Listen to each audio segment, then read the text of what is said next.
Welcome to the Camino Coach Show, where we dive deep into what it takes to perform at your highest levels.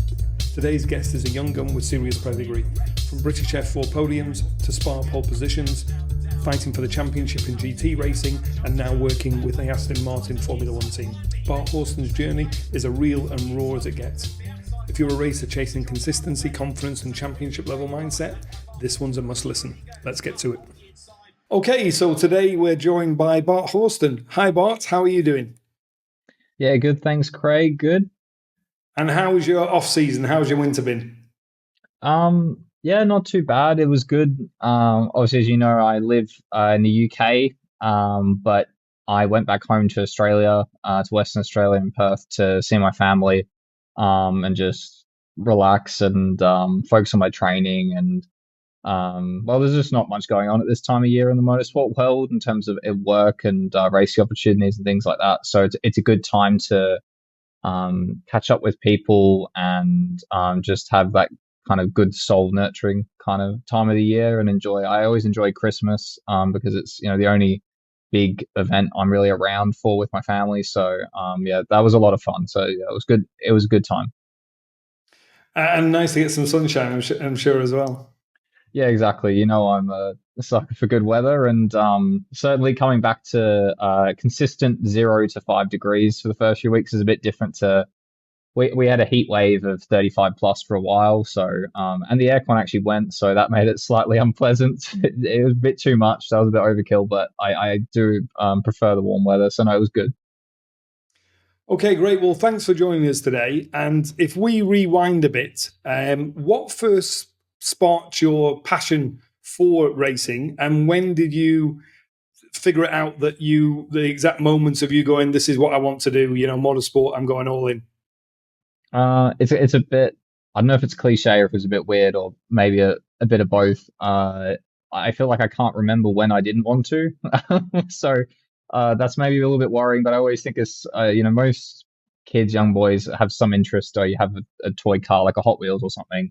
And then for me, that didn't really stop. I can kind of trace it back to it. I remember it's still in my parents' house, I believe, but there's a book they gave me that was like an encyclopedia of motorsport.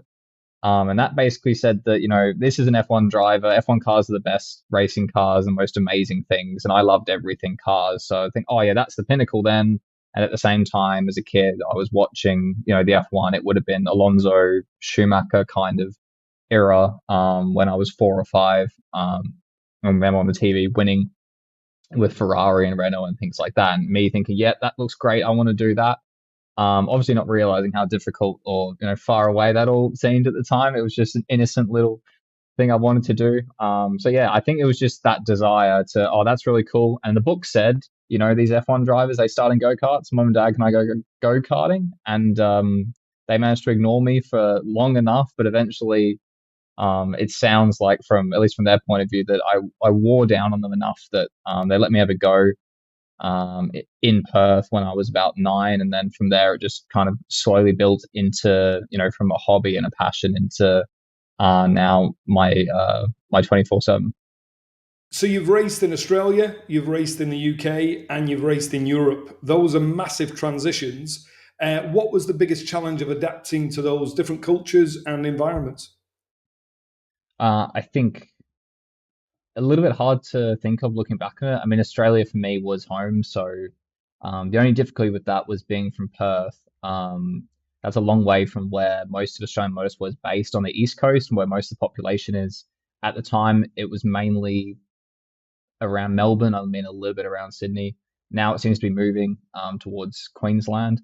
But certainly all of that is a good 4-hour plus flight from Perth. So you can think of the distances like the distance between London and Moscow. It's quite a lot. So that was always a bit of a hurdle. And I remember I have really strong memories, especially with the time difference you would get. So in the summer, it's 3 hours time difference because some states have daylight savings and some don't. I remember coming back at, we'd finish at a track at 5, 6 p.m. It's a 2-3 hour drive usually to the airport. Okay, you get on a plane. So you land, you landing at maybe 12, 1 a.m. or something from where you took off, but because of the time difference, you land at 9, 10, something a bit more reasonable, and then, get up early, go to school the next day, do a catch-up test for what you missed because you were racing. And that's kind of my stronger memories of dealing with the challenges with just the geography of the country. But apart from that, nothing too much. It's just very rough and raw, especially at the time. The most what they certainly lacked the professionalism of Europe, and that was a big thing once I came to the UK. It was like, oh, I've got to take this a bit more seriously. There's a lot more resources and infrastructure, and that's a bit different. I think there's a general less the motorsport culture, but more just the culture of the country was more different than I expected it to be. You think Australia is very similar to the UK, but in reality, there's a lot of, at least for me, I felt like there was a lot of differences. So it's just understanding that. And then, Europe, a similar thing. It is different groups of people in different environments. That's part of the reason I really enjoy the sport is you get to meet people from a ton of different places, a ton of different backgrounds, and get to, work together towards the same goal. And I've really enjoyed that part as well, getting to see different parts of the world in Germany and the Netherlands, Austria and the UK and things like that, all the way up to Knockhill. So yeah, it's good fun. Yeah, Knockhill, it's always worth the trip, Knockhill. So looking back at your early days of racing in the Formula Ford and then British F4 when you came across, you talk now quite a lot with younger drivers in a coaching role in F4. What is one of the biggest things that you took away? One of the biggest keys that you took away from your time that you are able to pass on to younger drivers now from your time in those championships? Well, I think the biggest things I kind of took away from my own experience was what I was lacking or what I wish I had at the time. And certainly with F4, I don't believe I realized or appreciated what I lacked, and maybe blamed it on some external factors. I mean, I know I could have done a lot better, even at the time, but certainly not as with as much clarity. And that's just the value of hindsight, I suppose, and a bit of maturity in there as well. And as a good friend of mine always says, the book of coaching is hard to write because it will keep evolving. It's always changing, and you're always learning new stuff. So my perspective on that's always changing a bit. But definitely now in hindsight and stepping out of when I went from doing single seaters into GTs and kind of accepting F1, that's not an impossibility, but it's certainly not the path I'm going to be directing my efforts towards in the near future. I think I realized what I lacked in terms of guidance, and I molded myself into, in some ways, the coach I wish I had. And less that I had regrets about what I did, but more realized what I was missing versus my competitors. And I probably didn't respect the fact that the background I had in club karting, along with my general lack of experience and potentially lack of resources versus some of my competitors, I didn't respect that. And maybe as a result was a bit harsh on myself in some scenarios. But yeah, I think that combined with the fact of just thinking, well, I wish I had my coach was doing X, Y, and Z, and what can I do now in that supporting role to give back and make sure they don't make the same mistakes that I did. And that's really important to me, is that motorsport's an amazing sport where you can, the high of winning and experiencing that with other people, and what you can kind of give back to those around you with it, because it's really a team effort, even if there's one person driving the car most of the time. And so being able to enjoy that with others and feel that same success is really valuable to me. Yeah, super.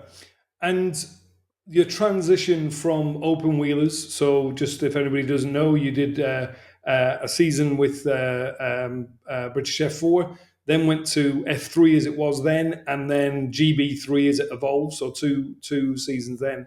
And then you went to GT cars. What was that like for you, that transition moving out of open wheelers to GTs? Well, it was challenging, and certainly not in the ways I anticipated. I mean, we often talk about don't have any expectations, or trying to not fall foul of the side effects of what can happen when you have a lot of expectation about something and create a lot of preconceptions. And I certainly had a preconception that GT racing was for old men, and that it was going to be easy, or easier at least, or simpler, or something like that. And I would magically be good at it because I was a competitive, fast single-seater driver. And okay, I definitely knew it was more than that, but I think I didn't have enough respect for the space, as well as how different it would be. And I learnt pretty quick. Although in some of the cars I drove, because I got to, as you know, I got to try quite a few different types of cars, and I've been very fortunate in my career to drive all sorts of different things. A lot of them I got on top of pretty quickly, got to a pretty competitive level within a pretty short amount of time. Um, However, certainly the M2 Cup car, which I ended up racing, was very foreign to me, and it was the case for some of the other GTs. Certainly, first session in majority of those cars, it's a bit like, well, this is a bit different to single seater stuff, and what I'm doing is not working, and I'm lacking. You just kind of felt the best way I could describe it. It's like someone blindfolded me and kind of took away your senses, and you couldn't hear, you couldn't feel, you couldn't see because you lose a lot of the vibrations, the rawness, the resistance in the steering, among other things, and it dulls your senses. And suddenly, what you were relying on to go quickly before, or just to give you the feedback you needed when you're on track to be on the limit, that's all changed now. And I had to give myself time, allow myself to have time, and kind of build that understanding again because it was different. And just yeah, be willing to learn for what is a new challenge rather than thinking it's just easier or because it's just different at the end of the day. It was very, very different. So yeah, that took me a bit by surprise. And of course, you're also a professional simulator driver for Aston Martin F1 team.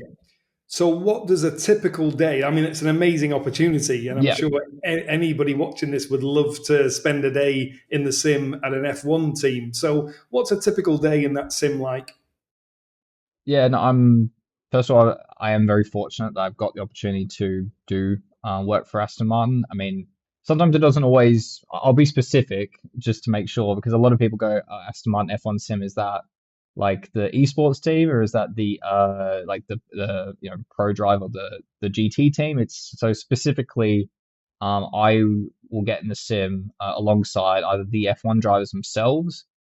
Quite often, there's the other development drivers who are also professional racing drivers, or the reserve drivers who are in Formula 2 or another category like that. And I'll get the sim and I'll be given tasks to do to help develop the car, to make it faster on track in real life, or to make the sim more realistic so we can improve that development ourselves and get basically you want good data to correlate with, and that's going to help make the car go faster in real life. It's a big investment for the team, and because testing is very limited in F1 these days, it's an extremely valuable tool. But yeah, if for me, honestly, it's just I have to keep reminding myself. I have to keep myself every single time I go in. Like this is amazing, especially with the new facilities at Aston Martin are just awesome. Up at Silverstone, and the new simulator is great, and the team and the people I've had the chance to work with, it's been a pleasure, and I do really, really enjoy it. So, can you give us an example of a real impact that your work makes with the F1 performance? Yeah, so as you're getting to before in terms of like a general day, obviously I can't get into technical details and this and that, but for the most part, it's a case of okay, here's our morning, Bart. We're going to go to these tracks and we've got to do these tasks.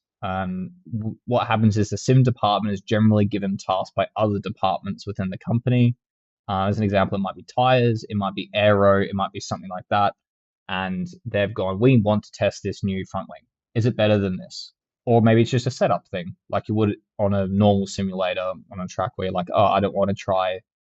I mean, it won't be in an F1 car, but I just want to try like a different anti-roll bar stiffness or something like that, right? I mean, an F1 car got different fuel loads and so many different versions of trim and things you can change on the car, but it's stuff like that, and it's a case of in a day how much we can get done, and then just having representative laps to compare with real life, or to compare if one thing is better than another, and then that's going to help them prove that they either need to make this part or that this setup's going to be one that's worth testing on the real car, all things like that. And really, it's just a case of in the normal days at least, trying to be as concise as possible. Here's our morning running, have a little lunch break, here's our afternoon running, and just getting me in and out of the sim and doing as many laps as possible. And very often it'll be lots of short runs. So it'll be like, okay, here, Bart, try this. And they expect me to drive to a high standard. Hopefully I do fairly quickly.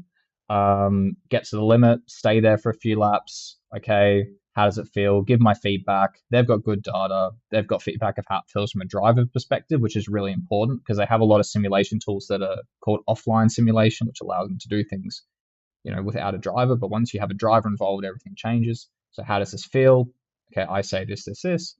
And then it's just a case of they put that away and they'll be part of the report as something bigger with either that department or with the sim team, and then we just roll on to the next thing. But there's just infinite amount of stuff to try, because like I said, the testing is so limited and the team is so big. So, what was it like the first drive you ever had? The first time you got in it. What I mean, would it blow people's minds? What was it like? Yeah, I mean, I kind of have two first experiences because I was fortunate enough at the end of last year to drive the new sim, which is state of the art and something, um, a really special experience. So that was one thing that was like, wow, this is just everything feels amazing. It's so cool. It's the closest thing I've had to being in a real racing car.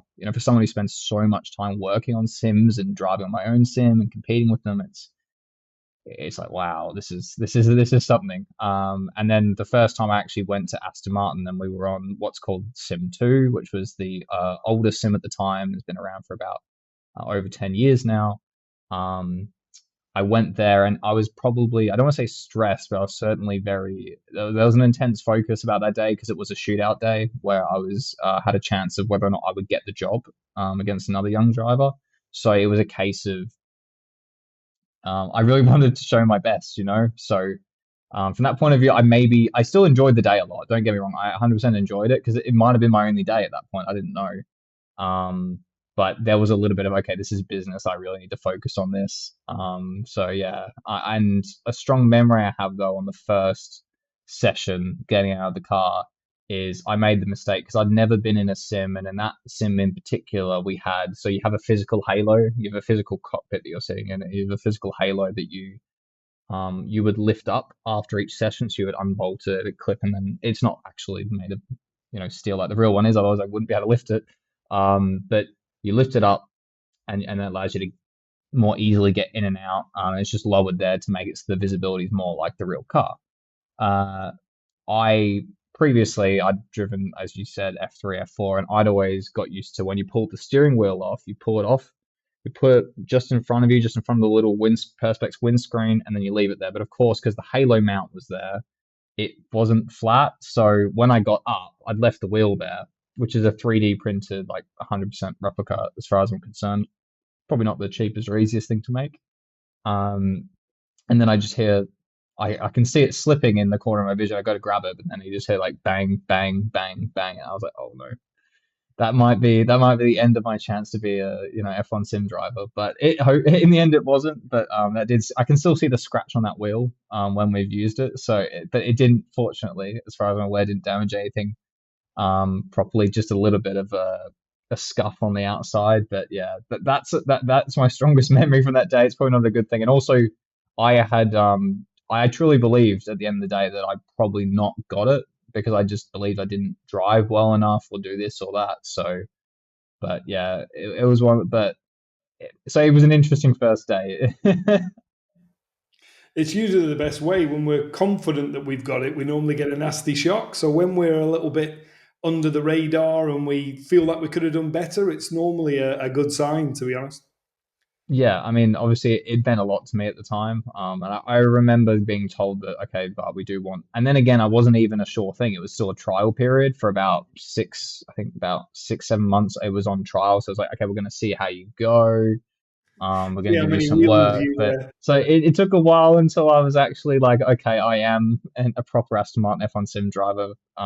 So yeah, it took a while, but at the same time, I think I can see that now as just to show how important and how difficult it is to be in that position. So it's something to be proud of. They were obviously seeing how many wheels you might break in the Oh first six God. months. Well, I've never done that again. I'm very fearful of that. I'm always very careful now. Good. The real one in the actual car is worth a fortune, isn't it? The actual wheel. Yeah, yeah, they are. Because there's a whole computer and stuff inside them, right? And the screen, and well, there's carbon bits and pieces. So Yeah, definitely not something you want to break. But I have been told recently that I was not the first or the last to actually drop a wheel. So there you go. That made me feel slightly less bad about Puts you in it. a rare club. Yeah, exactly, exactly. So every racer has had a defining moment where they Yeah. go and realize, I'm supposed to be at this top level. What was yours? What was that moment for you? Um, if you mean, do you mean because I kind of have something I go to in terms of feeling of, oh God, I'm not doing the work to be at the top level. But if you mean a feeling of like, oh, okay, I can actually do this, I belong. Yeah. So yeah, Yeah, an achievement that you went right. Yeah, I should be here. yeah, I kind of had two parts of that. One is there was a point when I was karting where I genuinely believed for a while that I loved racing. I loved karting. I did not see myself becoming a professional racing driver. I did not see myself attempting it because I didn't know what it would take, but I had some idea of what kind of sacrifice would be involved for myself, for my family, and how far I'd have to move away probably as well, even if it was in Australia. So for a while there, I thought this is a far off dream. And then I had a bit of success. So there was kind of a moment there, a few events I won when I was about 14 in karts where I was like, actually, I can drive. So that's kind of a little bit of that. And then I'd say probably the moment that I'd go back to would be the second round of British F4, where I had a pretty terrible practice session, pretty terrible testing, not driving very well at a track that I believe at the time I'd tested failed, like I'd been fairly quick in testing, but obviously that doesn't matter when you come to the race weekend. And then didn't do that well in a wet qualifying either, and then managed to get my first podium in the race, in the first race, and then managed to take a win in the second race, and that was a big moment of like, okay, wow, okay, maybe I can do this, maybe I'm not so bad, and I kind of had a lot of expectation going into the season as well. So that the response after quite a poor first round, and that ended up being the start of a streak of getting podiums at basically every other round for the rest of the season. So I think that was probably the moment where I was actually, no, I can do it at this high level. And yeah, there is something there. I can drive. And on the flip side, we all know that motorsport is brutal. What's been your hardest moment, and how have you found the resilience to push through it? So I think there's a lot of moments that hurt, 100%. I think you hurt a lot because you spend a lot of time not being where you want to be. That's kind of the nature of it, I think, especially if you're being ambitious. Even if you try to, understand it and look into why and how and everything, it's going to hurt a lot if you're very competitive and you believe you have the ability to be at the front.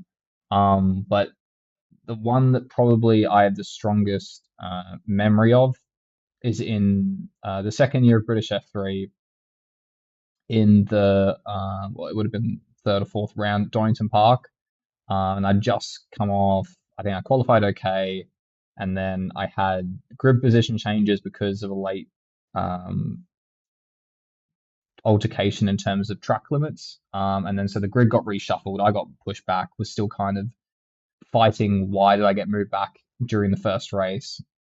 Unsurprisingly, had a really bad first race. It's one of the races I look back on and go, I got lucky I didn't get damage or crash into somebody or hurt somebody because I wasn't really there, wasn't really present at all for that one. And then it was either the second race, I think I crashed into my teammate when fighting for a podium, and then I'd kind of gone and done the last thing you want to do when you believe you genuinely have a good shot with a good team. This is with high tech, have a good shot at winning a championship or at least being competitive there, and you take out your teammate who at the time is very much in the championship fight. It's an easy way to alienate yourself from a lot of people. But I think more than that for me, rather than what it meant to the people around me, it was a moment where I just thought, like, why am I doing these things? Why am I driving like this? Why do I make these random mistakes? Why am I getting so angry? Why am I not enjoying it? And it was just a moment that I really go back to in terms of I went back to my roots of understanding why I started racing in the first place, and quickly realized the previous probably 3 seasons, even though I'd improved and understood myself more and more, I'd really gone away from why and forgotten, to be honest, why I'd started racing in the first place. And for me, that was a big turnaround moment. And as you know, Craig, the next race weekend was double pole position for me at Spa, first time at the track. One of my best moments was that qualifying session, for me personally. So to be able to turn around after that really poor weekend was a really strong show of character from my point of view, and something I'm really proud of. So I remember that moment pretty strongly because I was very, very down after that. So no, it was just a good realignment of kind of, okay, this is why I'm racing. I cannot believe I've forgotten that, all the pain, everything I've been through, and why am I actually here? And since then, I've had obviously a ton of difficult moments, as you know, but I feel like it's never been like that. It's never been so dour, and I feel like I've always been learning and building a lot better since then. I've been able to deal with the dips, much, much better. Well, let's look at that double pole at Spa, your first Mm. time at that track. And I remember you coming in at the end of it and saying it didn't feel that fast. You were Yeah, that's surprised that you'd yeah, actually were P1, and you were in that space where everything had slowed down and it felt easy, and you felt like you had more capacity. But it was enough to get the fastest lap around the place in front of everybody else in a very competitive field. How did that yeah. feel? It felt awesome. There's certainly bits when you go into your career because you're always, especially if you have a little bit of a down bit, or even when you're reflecting, you think, okay, what worked, right? Learn. It's the same way you look at a session where things didn't go well, and it's really, really important. And you make this clear, and I'm clear with the kids I work with. We're going to be consistent. If it's a good session or a bad session, we can't just label it as that and leave it. We have to assess what we can learn from it, positive or negative, right? And for me, looking back on that is like, okay, where have I done? What was so special about that, and what was so good about the other times where I've had strong performances? And for me, that's still the one that feels at the highest level. If I had to put a finger on why, I couldn't actually give you an answer, but it would 100% be associated with it's the most I don't disconnected is the wrong word. Probably the most of a flow state that I've felt, and obviously we're big on that, and that's a lot of what we've worked with. But I have a strong memory of being able to visualize my own car in front of me when I was driving around the track in that race, in that qualifying session, and always being able to anticipate what I'm going to do. And okay, I've done a lot of visualization exercises over the years, and with some of the competition stuff I've done since then, absolutely. But I've never had that same feeling when I'm driving a car to that extent. So that's a really strong memory I have of that. And I remember the other strong memory is the first half of the session. I was kind of playing silly buggers with some of the other guys trying to get toes because everyone thought, oh, we need a slipstream for pole, we need a slipstream for pole. Then I kind of went, you know what, I'm going to break the pattern. I'm just going to completely like just focus on my own driving and set a lap, and that's in the end how we did it. I had kind of a bit of a distant toe, but not much of one. So I just got my head down and focused on that, and yeah, those kind of things that stand out for me in that session in terms of what's unique about it. Yeah, it's a great description there where you're saying that it's actually an altered state of consciousness. So you're seeing things completely different, and like you say, to be able to actually have that little bit of a view that is not ordinary, but it all feels ordinary, it all feels predictable and understandable. Tapping into that flow state. Your performance is through the roof, as we know. Um, Yeah, so that's great looking at those highs and those lows. We all know that everybody in racing is sort of fixated on the win, okay, trying yeah, to get to the front. But the actual key to success in racing is actually consistency. So, what mental shift have you made over the years to actually, recognize what the actual big picture win is rather than the instant glory of a plastic or stainless steel trophy? yeah. So I feel like this question is personally targeting me a bit, but yeah. because of what we've worked on for a long, long time about, as we both know, I had probably I would say, yeah, inconsistent success in a lot of my earlier years of racing. It was the same in karts actually, and but then managed to understand, okay, what does it take to win a championship, and how is that different? And it's not so much driving conservatively, but as you said, the key to success is consistency. And more than anything, it comes down to a few things. I think one is just being more consistent in your training. You know, it's consistency in the things you're doing around the actual on-track activities that creates that consistency, in the same way that consistent lap times comes from consistent input, consistent action, consistent focus, consistent mindset. You know, it's a flow-on effect from that. So if you have consistency in your physical training, consistency in your sim training, consistency, very important, in your review process, in your pre-event process, if you're then able to tap into why something worked and why something didn't work, then you're going to be consistent, because you're identifying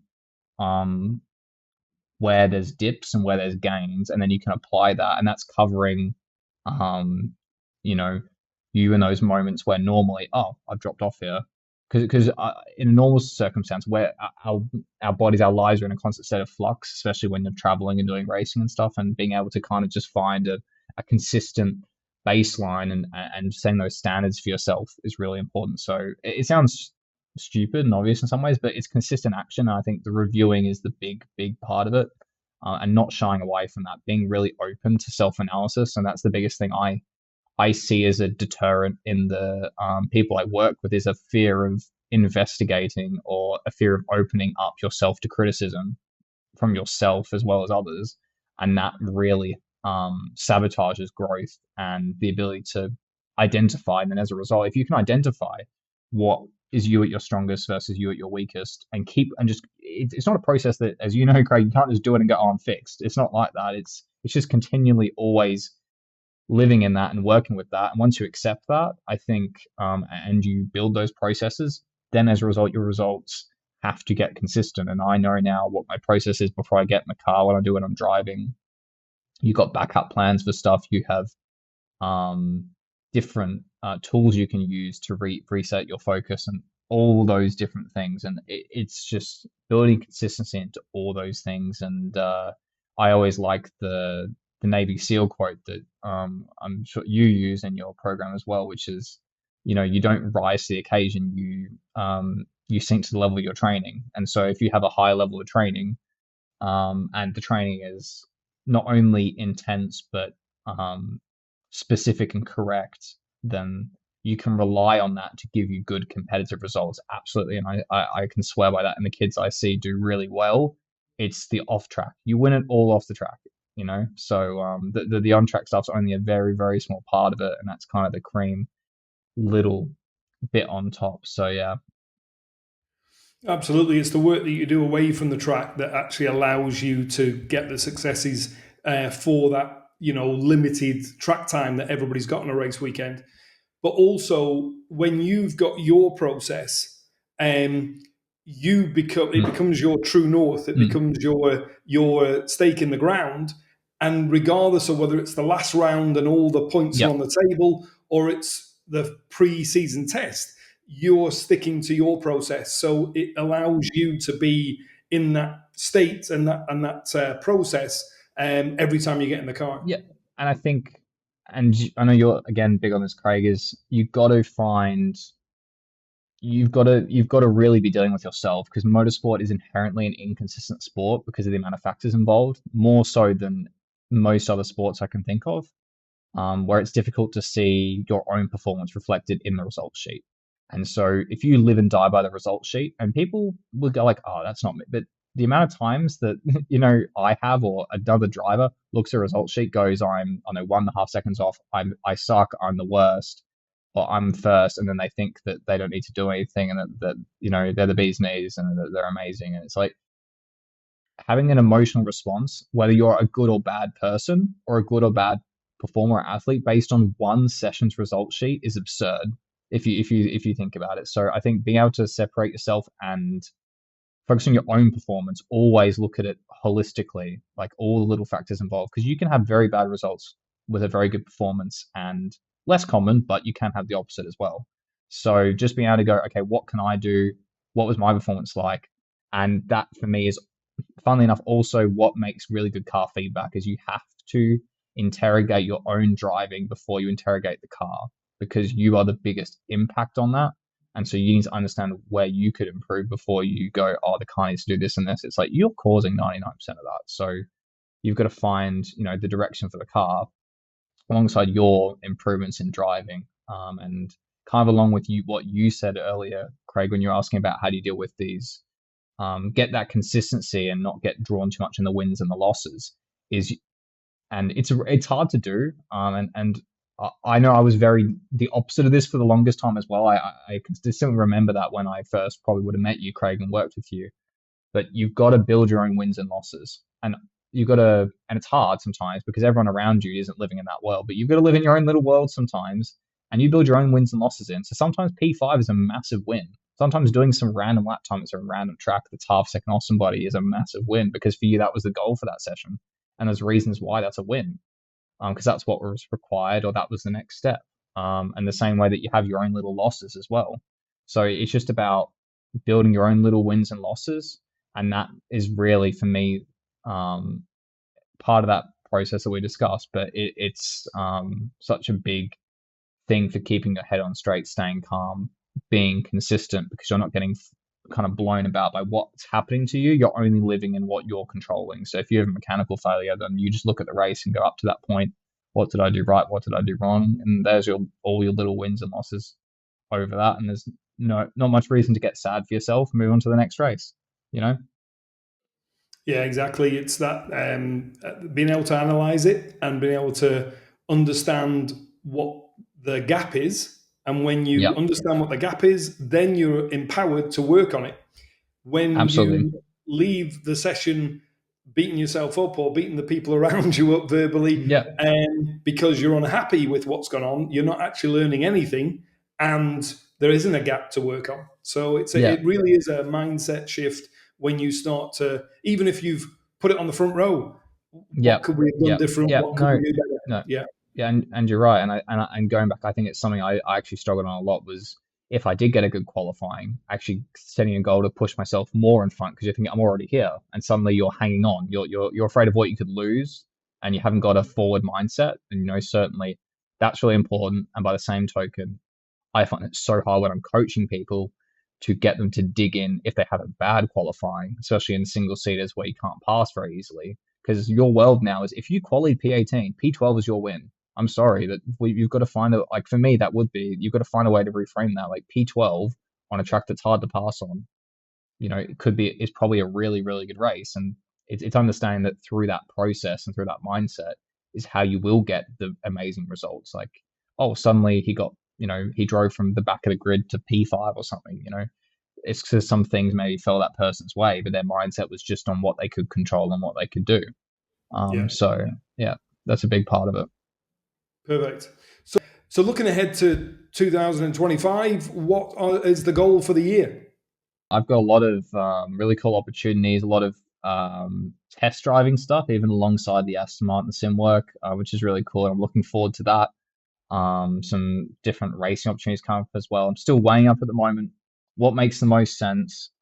Still moving towards the goal of being professional GT driver full time in the industry, competing at your big events like Le Mans and Bathurst and Daytona and things like that, and trying to get into DTM, which I think is at the moment the most competitive, certainly from a sprint series perspective, most competitive GT series on the planet. So trying to step into that field there and make my next steps into European GT racing. Just working out what makes the most sense in terms of getting in front of the right people and taking the right people with me on that journey. And what does it take typically, just to educate the viewer, of what does it take to compete for a season at that level?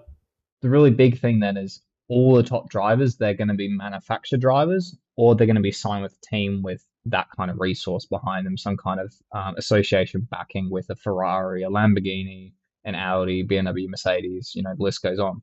And so it's about getting on the books of those teams, of those manufacturers. And to do that, you've got to show that you've got the ability. And certainly I don't want to be full of myself, but I do believe that I have that ability. It's a case of getting into a championship where you can get the exposure and have a platform to showcase that you are ready and you are able to compete that level. And a lot of those championships or a lot of those series where these manufacturers are competing are in the GT3 machinery. Certainly at the moment, it's always shifting a little bit, but GT3 is the kind of the flavor of the moment. So it's super important to get into those GT3 tier cars, even in lower championships or even in the same championship, just in like a slightly lower class with a lower team or something. Get that exposure, show, oh, actually, this guy's pretty quick. We should give him a test, something like that. Show what you can do. Go up against the best drivers in the world in that arena. Show that you can rub shoulders with them.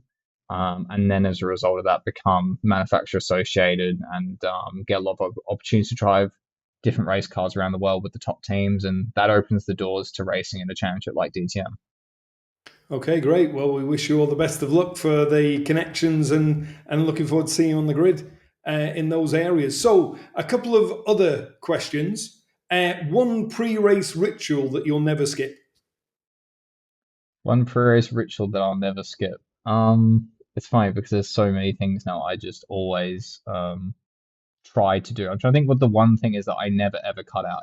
I'm going to say it's cheating, but I'm going to say two things. One is I really, really like doing either box breathing or a body scan.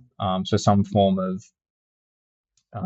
effectively meditation, but a body scan is when you just go through and kind of focus your attention on different parts of your body. Helps me relax a lot before the race and make sure like if my foot's sore or something, that kind of goes away, and just relaxing that and connect yourself with your whole body. So I think that's one thing.